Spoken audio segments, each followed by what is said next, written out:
ஏலத்தில் வாங்குறீங்களா? ஏலத்தில் வாங்குறீங்களா? எவ்வளோ வாங்கினீங்க? இல்லை இல்லை வாங்கிட்டாரா? 600.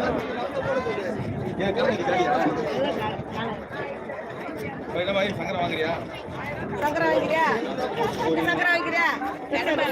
இதுமா 400 போடுறோமா? 400 இது நான் 800 இது 650 விலை கேட்டால் போடலாண்ணே.